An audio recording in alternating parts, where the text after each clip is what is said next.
Hello, everybody. We just wanted to drop in here real quick and let you know about our Kickstarter. We here at the Nerds Domain are so pleased you're listening to this podcast. I wanted to let you know about this excellent idea we have for another podcast. In fact, an evil play podcast full of mystery, intrigue, danger, and delightfully loyal cultists. But to create such an excellent podcast that our faithful listeners deserve, we really need to enhance our recording equipment and setup and feed our loyal cultists.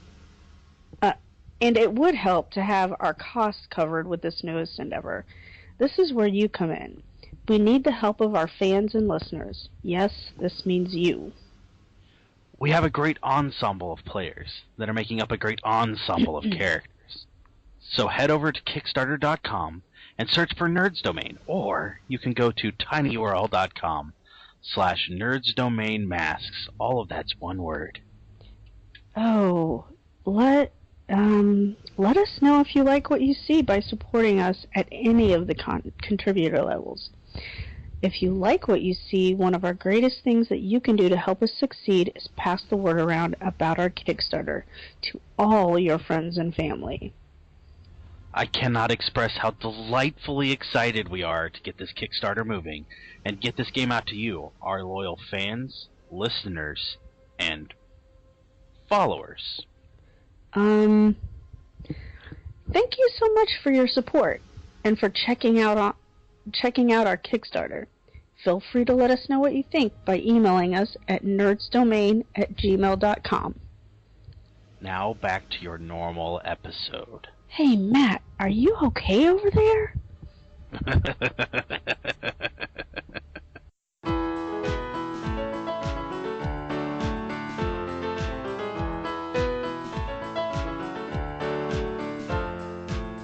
better button your brain, you're in the Nerds Domain. Come on in, it's about to begin.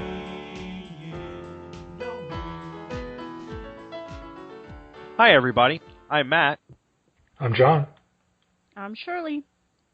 And welcome to the Nerds Domain podcast. This week, we're talking about Star Trek Into Darkness. It's an immediate movie review. Woohoo! Hooray! We had a little snafu. We had recorded this along with Wendell from the Dystopic Radio Network, who joined us for our movie draft. We did a little bit of an update on the movie draft itself, and somehow that plus what we had recorded as the review got not recorded. And so we're going to take it again. Wendell's not with us this time, but I wanted to plug the Dystopic Boys podcast and the Dystopic Radio Network. Wendell and Niles, who are on our movie draft episode, they have a podcast. They have two podcasts. They have the Dystopic Boys Radio and then Lost Frequency, where they discuss movies and concepts from dystopic and apocalyptic movies and books sometimes. They also have a website, dystopicradio.com. We really like what they do, and we're really happy to have them as friends of the show, and we really would love it if you guys would go over there and check them out. So, yeah, definitely do that. So, without further ado, let's go ahead and get into the movie review. Hey, John. Yes. Who owns this movie? I movie draft. own this movie in the movie draft. Yeah? Yes, that would be me. Okay. So listeners, I want you guys to understand that this is a horrible movie and you should not go see it. It doesn't need any money. It shouldn't have any money. And Matt is totally wrong. On you. No, this movie, I think all three of us can agree, this movie is really good. Yeah, it is. It's pretty amazing. All right, well, let's start with a quick read on Star Trek Into Darkness. What the IMDb synopsis is. After the crew of the Enterprise finds an unstoppable force of terror within their own organization, Captain Kirk leads a manhunt to a war zone world to capture a one-man weapon of mass destruction. Does that sound about right? Yes. Close, yeah. Without giving away any of the plot points yes, that are there. Yeah, that's it right there, yeah. Without giving away any of the plot points, that covers it. Right on. So Johnny, Yes. let's hear what you think about the cast. Did everybody get enough screen time? Did anybody not get enough screen time? How did the acting go? Were there any characters you felt weren't quite right? I was incredibly impressed with this film. I was giddy the entire time I was watching it, with all the references and awesomeness that it had. As far as I mean, the acting was spot on. I loved all of it. My only real complaint was the character of, oh shoot, I just closed my Explorer. No, well, not Marcus, but Alice Eve is the actress's name. Mm-hmm. She played Carol Marcus, or she played Carol Wallace. It turned out to be Carol Marcus, which is a throwback to Star Trek II: Wrath of Khan, for any of you who are not aware. To me, she felt shoehorned in as a character. Just her role in the film was basically useless. Not to be too harsh, or not intending to be too harsh. But yeah, I didn't really care for her inclusion as a whole. Like, I like the concept of her character being there. It's important in the history, but it doesn't work in this film, in my opinion. Other than that, I thought the cast was great. I love Zachary Quinto as Spock. Simon Pegg as Scotty. We're dead on. My wife had an interesting point. About halfway through the film, she told me that to her, Chris Pine's delivery of the character of Kirk reminded her of Leonardo DiCaprio's acting. And, you know, that had not occurred to me until she said it. But I think she's right. So, yeah. Okay. So did you feel like everybody got enough screen time? Yeah, I mean, for what they did in the movie, yes. You're referring to to Chekhov, who. Yeah, I was glad to see that Scotty, Simon Pegg as Scotty, got more screen time. That was really kind of nice. Uh-huh. And then, but unfortunately, I feel like Chekhov got less screen time, which is really tough because in the first one he had almost no screen time. But I really don't feel like he got used as a character very well, and he just kind of got discarded. Well, what do you? I yes and no. I mean, the one thing that I came away with in this film was the entire, like, the ship, the stuff we saw in the original series. If you compare it to the Abrams version, everything happens on the saucer section. And it seems engineering was huge, and it seems to take up the entirety of the cigar that hangs under the saucer section of the Enterprise. I mean, there's literally shuttle bays and cargo bays, and engineering are all down in the cigar, and that's all there is. And they had Chekhov running his little ass off because he had to be everywhere, do everything in engineering once. Well, I don't want to spoil it. Once that thing happened, Chekhov got banished engineering, got told put on a red shirt, and maybe that's it. Maybe they were doing a metaphorical killing of the character. They put him in a red shirt, sent him to the bowels of engineering, and thus he was never heard from again, so to speak. Now that you mention that, I didn't notice specifically a red shirt, get killed in this. Unlike the first one where Jumpy McGee flies right past the platform they're supposed to be space jumping onto. Right. This one, no one red shirt just specifically dies. Right. And I thought it was... Somebody has to talk. Sorry. I'll say you're wrong. In the Klingon, the ship they get on. Oh, right. Those guys, they're not wearing red shirts, but they are red shirts. They were at one point, though. Yeah. And they eat it. You say that when I saw them, I went, "Oh, they're gonna die." Yeah. This is gonna go. No. Hey, let's take three main characters. Let's take three main characters and you two. Yeah. Ah, crap. You don't. So, I have to disagree, Johnny, with your feelings on Dr. Carol Marcus and her shoehorning. I think that my feeling on this was that they tried to sneak her in and do it subtly and failed. I don't feel like she was shoehorned in so much as it was an attempt to do something else and it didn't work because they were a little too heavy-handed with it. Right. I mean, you guys mentioned earlier, what do you think that was? Is it something that's going to be brought up in the next movie?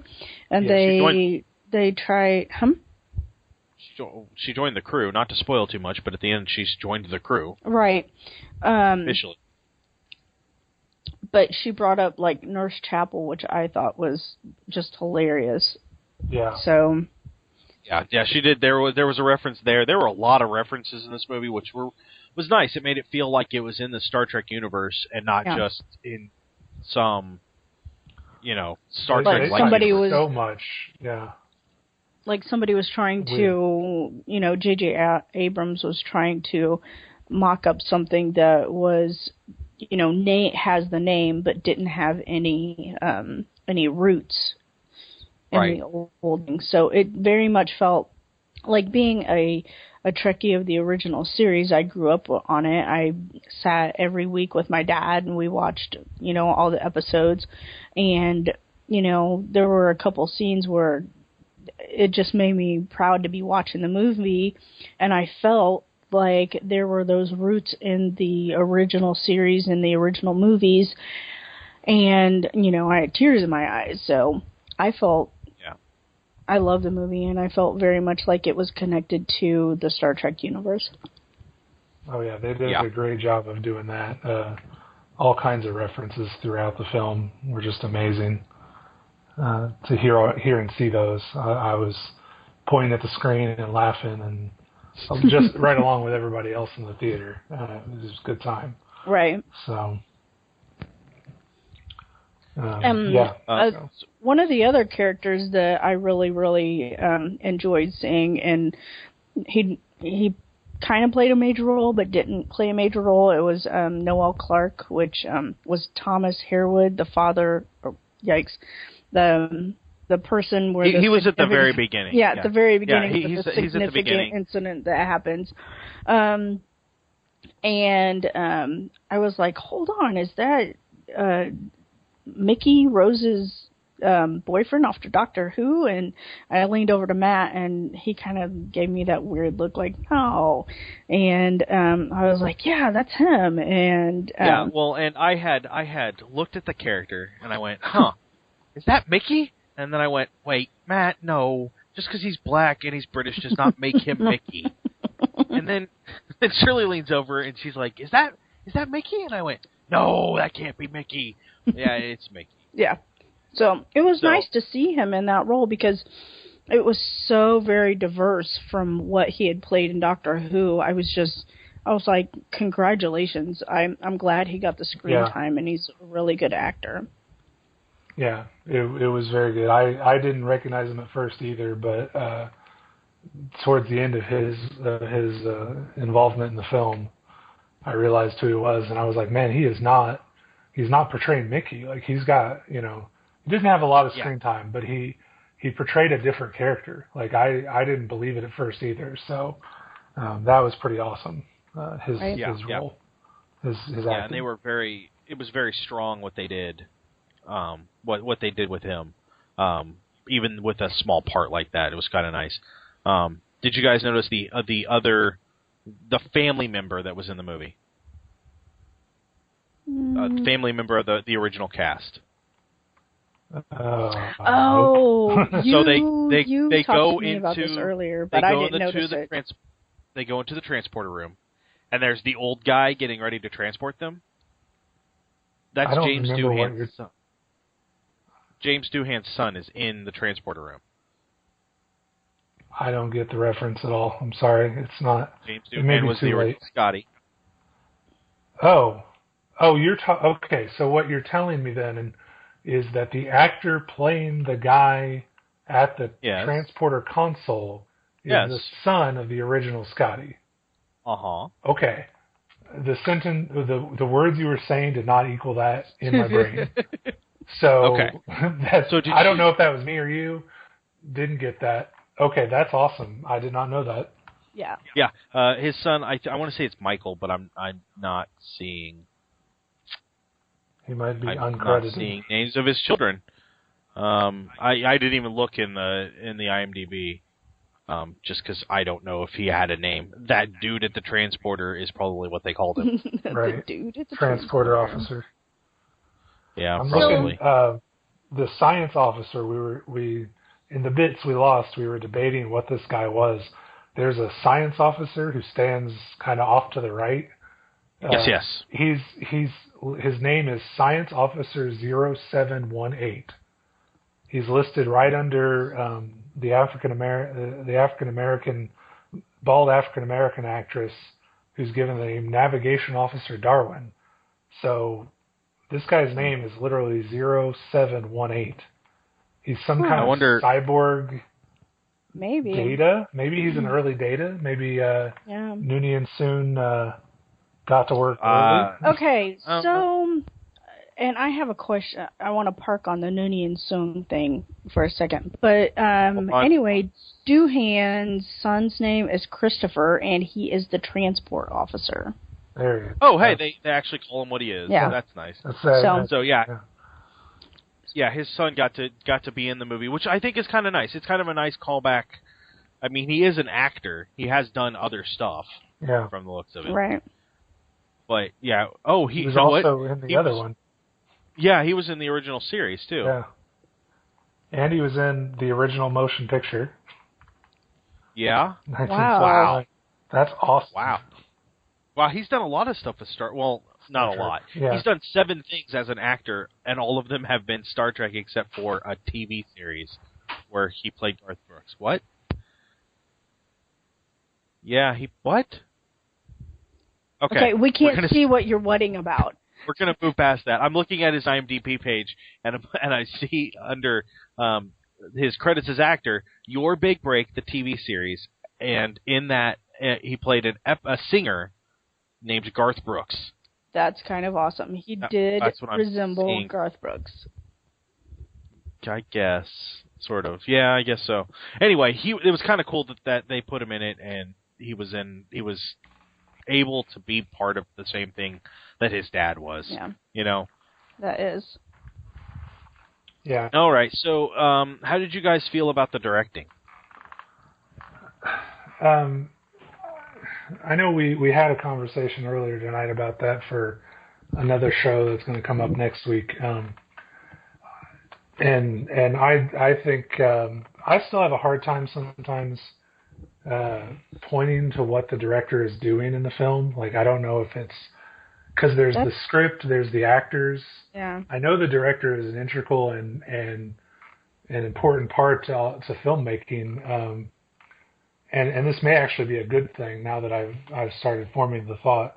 But like, I like certain directors. I like the projects that certain directors do, and it must be something about them, that makes the movie good. I thought that if the direction isn't seen in the film, like I'm not sure what to point to besides the lens flares and say that's J.J. Abrams. So that must be a good thing because I'm not seeing a heavy hand that's not, that's forcing the film in one direction or the other. So to give you an idea, in my words, what a director does in a movie, the visual you're seeing on the movie screen is his. The story may not be his, but he influences that story by the way he directs the actors. Right. So in this movie and in the last movie, Spock is very intense. Oh yeah. So the director may walk up to Zachary Quinto and say, "Okay, I need you to ramp that intensity up, and I need you to show it through the way you're looking at him." And there's a lot of times when one character will look at another and convey expression or convey feeling through expression. That expression may come from the actor, but it may also be directed right by the director. But that's what I'm saying. Okay, Zachary Quinto was in Heroes as Siler, the big villain, for most of the series. I loved him in that, and it's a very different character. And again, what I'm saying is I don't know if it's him, his acting that's just that good, or if the directing is that good. But it's probably a good thing that I can't tell. It means the director and the actor are meshing and doing their jobs right. Because I don't know whether it's J.J. Abrams as the director or Zachary Quinto as the actor who's doing what needs, doing what. Did we lose you? John, are you there? Yeah, sorry. There was going to be an interruption. I had to mute myself. No, that's but fine. Yeah, anyway, the directing was good. Okay. Well, Shirley, what did you think of the direction? Did you tell? Well, just like Johnny, I'm never really sure exactly. I know what the job of a director is, and I've watched enough behind the scenes films to know what kind of influence that director is having on the film.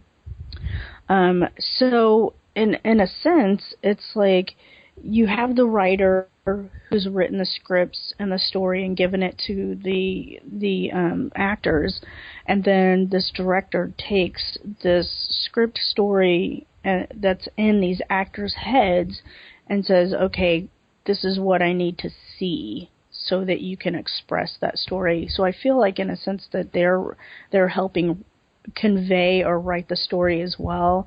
And the way J.J. Abrams brought out each individual character in Star Trek Into Darkness was just, it's emotionally intense. There are times when I cried. You felt like, maybe you weren't really there, but you felt like the story could be real on some level. And I think he did a wonderful job with all of the actors. So he helped them express a good story that was true to its roots. A little earlier, Johnny said Chris Pine was kind of flaky on a believable Kirk. And him having just watched the whole original series, I'm kind of like, every time I saw Chris Pine on screen and he was like making eyes at the girls and trying to flirt and doing the thing that he did, I was like, yep, that's Kirk. Yep, that's Kirk. And when Johnny said that earlier, I'm like, well, maybe I don't know him the way that he really was in the original series. So I don't think that Chris Pine did a bad job as Kirk. He just has a very not Shatner approach to the character. Right. So I don't want to. I'm not. He's less than as far as what the the other characters bring. He's not my favorite actor on the screen, but I don't think he's bad. Right. I guess flaky is not the word I would choose, but you're not. Yeah, he's not my favorite, but he's not horrible. Yeah, and Shatner brought that whole. You were on the edge of your seat waiting to hear what he had to say at the end of his sentences because of the way, the intensity he was conveying it. And, Chris doesn't convey it in that way. He doesn't have the, well, we'll see what's happening later or, anything like that. So, and, now that you said it, it's something that I just noticed, that, Shatner had this way about the way he delivered his dialogue, and Chris, it seems like it's possibly totally opposite. Yeah. So, but. Okay. Yeah. Okay. I personally, I didn't notice a lot of the lens flares that Abrams was known for in the first movie. So that was a big plus for me. I know Johnny and I talked about this when we recorded the first time, but Johnny said that he still saw them. Yes. And I didn't notice them, which means I either prepared myself really well, or they weren't nearly as prevalent in this movie as they were in the first one. They were less, but they were still there. Yeah. Oh. Yeah. I didn't notice. I didn't even notice. Maybe it's because I didn't even know what it was called. I didn't notice them because when I watch a film, I'm intensely engrossed upon the characters of those films that I don't really pay attention to maybe some small types of special effects that are going on. Yeah. I also feel like I have some kind of light sensitivity, and when it's, like when it turns that bright white or whatever, purple, whatever lens flare he decides to use, it really sticks out to me and, catches my eye, and that's not, I don't appreciate it. All right. So, I don't want to be one of those people who just, hounds on him about him. It's just not for me. It was a bit much, and in the 2009 version, and it was better here, but it was still here. It was still there. Yeah, yeah. I think that Abrams, his delivery of this was very true to the Star Trek universe and very clean as far as that goes. And I was very happy to see that his focus was telling us a story within the new Star Trek universe, since it is technically different, and it doesn't go way outside of where it ought to be. I didn't notice any huge problems. I did notice a lot of stylistic choices. One of the big complaints that one of the people that we listen to that goes over Star Trek stuff was that the what do you call that?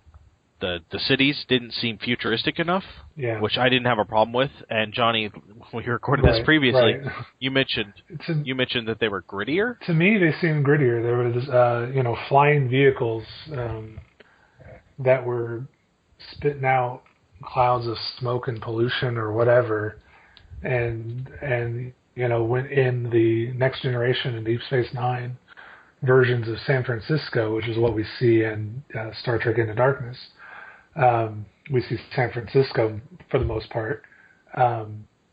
It's a little grimmer, a little dirtier, not as clean lined as we got of a presentation in the TV series Next Generation and Deep Space Nine. So, I mean, I think that you said the statement was he didn't care for it because it wasn't as futuristic as he would hope. Yeah. And I just think he's comparing it to those two television series who had a lower budget and a very different approach to the stories. And, this is just J.J. Abrams' version of San Francisco and not, in the future and not Next Generation version. So it didn't bother me. I thought it looked great. It was just different. Yeah.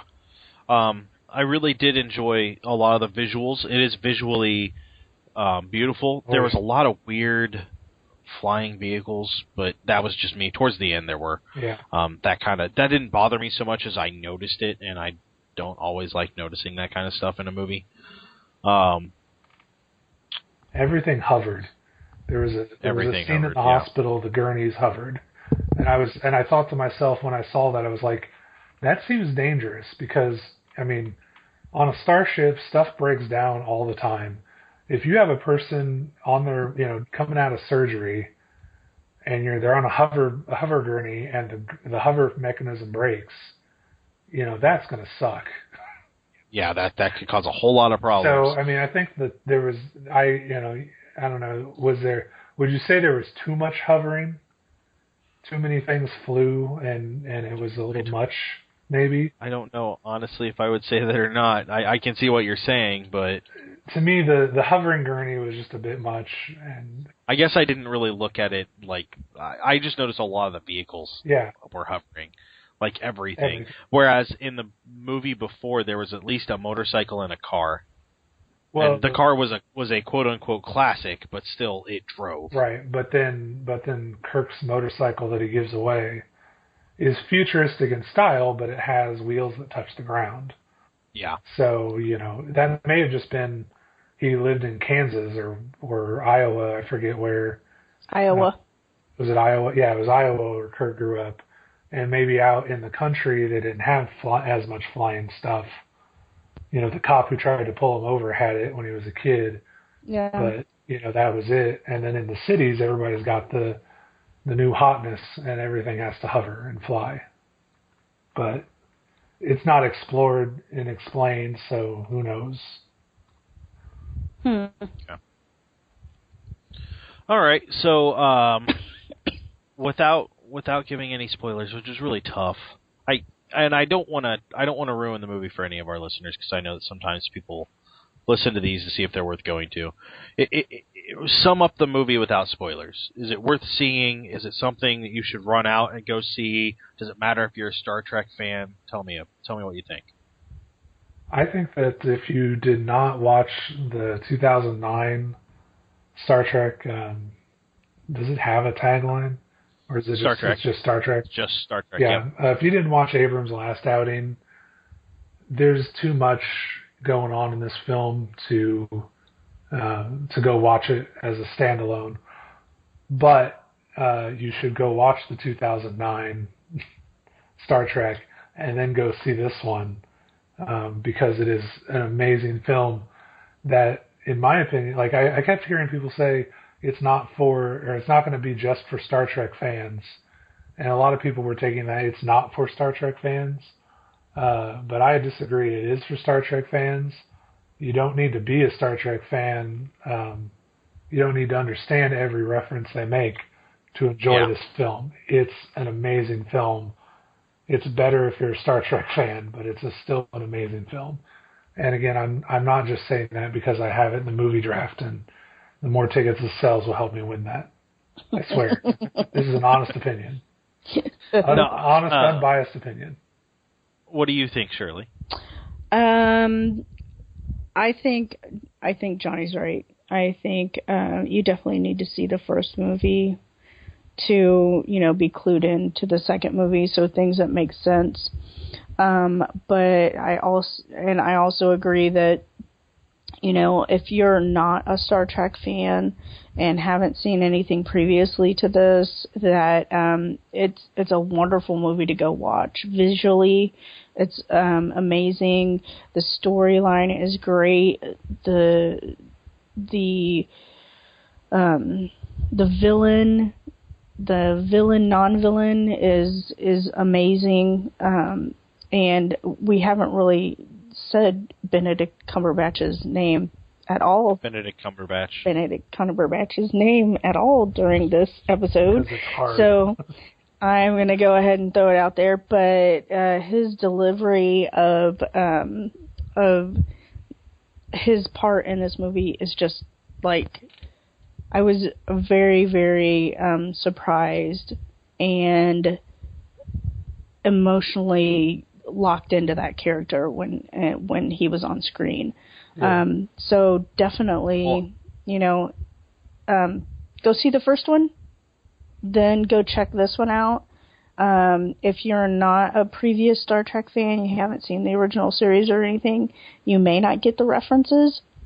But if you have seen the original series and previous series before, you're going to get the references. I hope you're not disappointed. I wasn't, and it's definitely a movie I'm going to own. Okay.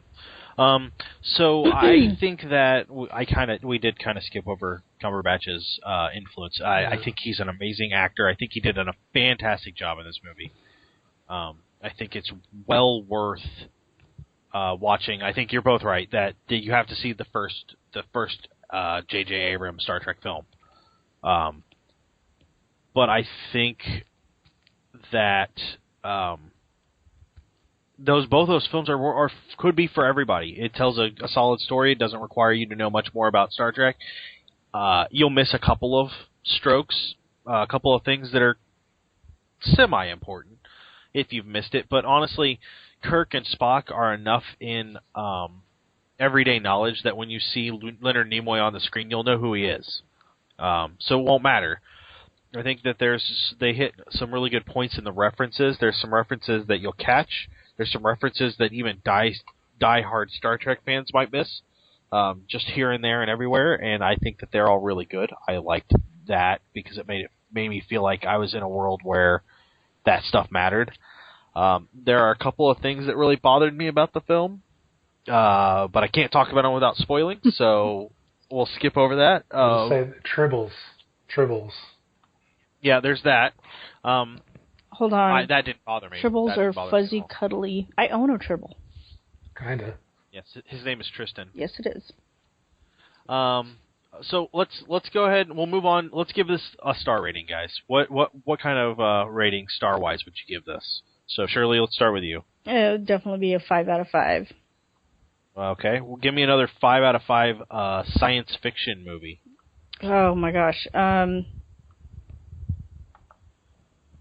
You do this to me every single time. Yeah, and you can't use the last Star Trek movie because that's not acceptable. But the thing is, the last Star Trek movie, there's some things that I had issues with, so it was a 4 out of 5. This one's a 5 out of 5. And, wow. I mean, it's really late at night. My brain's fried. I can't think of anything. We'll come back to that. Johnny, come back to that. I'll think about it. Star rating. Definitely. Can I go 4.98? No, you can't go, but that's fine. No, we were discussing this in the car ride home with my wife and I. There's a part in the movie, and I don't think this is a big secret. There's not a whole lot of spoilers in this part of my argument because it's in the trailer. The Enterprise is about to crash, and they lose attitude control, where they can't stay level. They keep drifting, tipping left and right, and the floors become the walls, and so on and so forth. There were scenes where characters were hanging and about to die, and somebody would come in and catch them, and then the next scene or the next shot was those characters running down the hallway on the floor, and the ship was just going left, right, and it never flipped over. It never, the ceiling never became the floor. It was only the walls, and they never, there were times where they didn't show people climb out of the danger they were in. They just were no longer in danger when the camera came back to them. Yeah. And on the one hand, you don't need to see everything to know it happened, but some of the stuff I would have liked to see, and specifically Chekhov, who didn't get a lot of screen time, hauls 2 people back to safety off camera. Yeah. And so there are little things like that. I mean, it's very nearly a 5-star. If you can ignore little bits like that and just accept that, the heroes aren't going to die an hour and a half before the end of the film or whatever. It seemed that long, but it was good. That's great. As far as a 5 out of 5, Serenity was a great Joss Whedon's movie based on his canceled too soon television show. Was awesome and easily a 5 out of 5. Shirley, do you have a 5 out of 5 yet? For some reason, I keep thinking a Stargate Continuum, but I don't. It's a TV show. No, the movie Continuum. Remember they made the Stargate movie? You mean Stargate? Wasn't there a second movie that came out? There were movies. The TV series came out, and they turned groups of episodes into movies, or shot them as a movie, and then they filmed them and cut them up as episodes. If I'm remembering what you're referring to correctly, that's what you're talking about. They aired originally on the Sci-Fi Channel as a movie, But then when they went back to filming the series, the movie got cut up into regular episodes. Oh. So that may be what. Okay, I saw them like the long movie continuum. So I didn't know that it got. I mean, I know Right. that it was Atlantis. It got turned into a series or something. Right. Anyway, that's the only thing that's come to my mind, and I don't know why. So It's fine. I would say that I'm going to give this a 4 out of 5. blasphemy. There are a couple of things that really bothered me, and I know why it was done the way it was done, but they're too plot heavy to really get into. I think it's more than worth seeing in the movies. You should run out there and go see it. If you've seen the first one, if you haven't seen the first one, you should go rent that or borrow it or buy it. I'm sure you could probably get it at $5 at Walmart. Go watch that one and then watch this one, because this one builds a lot on that one, making this one, in my opinion, better. But I'd still give them both 4 out of 5. A 5 out of 5 for me in this case would probably be Looper. Really liked Looper Really? a lot. Looper is a 5 out of 5 for you? Yep. Wow. Okay. I enjoyed the film, but Well, I yeah. mean, clearly you're wrong about this, so you're wrong about that too. So No. whatever. no. All right. Well, I think that about wraps it up for us tonight, doesn't it? I think so. Yeah, that'll about do it for us tonight on the Nerds Domain podcast. You can always send us an email at nerdsdomain@gmail.com. You can catch us on Twitter. I'm at Quiet. Johnny is at Fool's Mask. Shirley is at SNEDS70. Justin is at J_Kimmett. And you can catch the site at Nerds Domain. You can also find us on Facebook at facebook.com/nerdsdomain. We want to thank Josh Shop for the music. And if you enjoy our podcast, we encourage you to give us a real review on iTunes and let us know what you think. We'll talk to you real soon.